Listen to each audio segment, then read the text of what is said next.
Joseph po. Magandang umaga, boss, James. Ayan, oh, okay na. Gumagana na eh. Patay. Pagpatay. Okay. Patay ka mo. Patay yung, ano, Ito yung baga, to be continue namin ito ni Paps eh. Ang issue kasi ng motor niya, patay park light yun. pag hindi umaandar yung makina, okay naman yung signal light niya dito. Sa kabila nga, Paps. Yan ang issue nito. Pag binuksan mo yung makina, buksan mo nga, Paps, yung makina. Start mo. Ayun mo yung pag in-on niya yung ito to.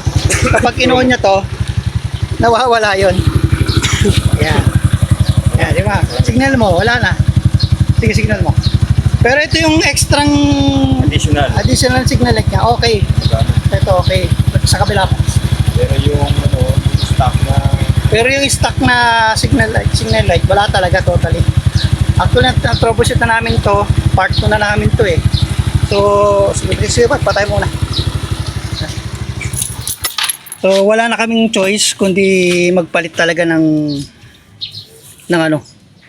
tail light na kasi talagang may problema na eh. Oh, sunset to talaga, isang assembly na talaga pinalitan. wala ka mong parcel yan eh. Wala talagang mahirap din kasi nito, mag-modify. Lalo na kung hindi mo alam kung anong gagamitin mong LED. So malalaman mo yan pag kinalas, pero mahirap mag-modify nito.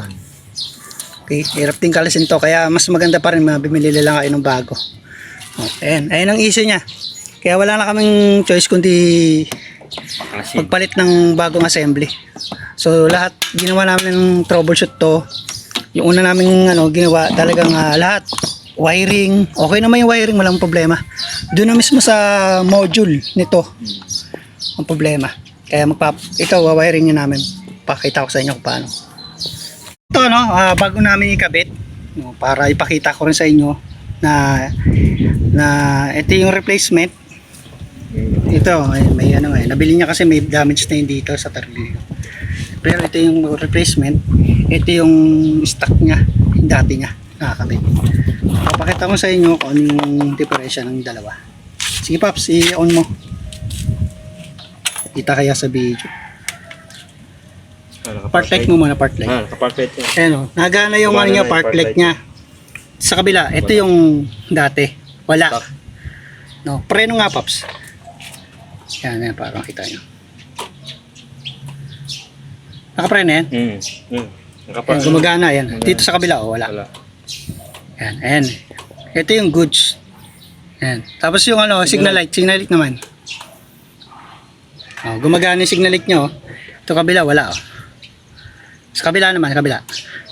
May hazard ka, Paps? Sige, hazard mo nga. Yan, gumagana yung signal light yan. Dito wala talaga totally. So naging problema talaga nito kasi nga na-troubleshoot na namin to. Yung module niya sa loob. Kaya wala kayong choice talaga kundi magpalit ng buong ganito. Si Paps nakahanap sa online na nabili niya ng mura. Sa totoo boss ba? So ayan, kaya ko lang pinakita sa inyo para makita yung difference ng dalawa. Na ito na talaga yung problema. Buong assembly ng tail light. Okay, so ayan, kakapit na namin to. Okay na. Sana nakatulog to. Itong video na to. Yan. Alam ko maraming nakaka-encounter ng ganitong problema. Pag na-encounter yung ganitong problema, wala na kayong choice kundi magpalit ng buong assembly. Kasi ito, gumagana. Yan. Gumagana yan pag napatay yung Okay na Pops. So yan, nawiringan ko na yung bagong assembly na taillight. So ito yung dati. Yan. So ang wiring nito, kung ano yung color coding nung kinalas nyo siya, napakadali lang namang wiring yan. Sundin nyo lang yung color coding ng wiring ng taillight. Okay, tapos ayusin nyo lang din yung pagkakaduktong nyo. Dapat mahigpit ang pagkakaduktong para walang magiging problema. Okay, so yun lang naman. Tapos ilagyan namin to ng glue stick na kulay itim para maiwasan yung makapasok ng tubig.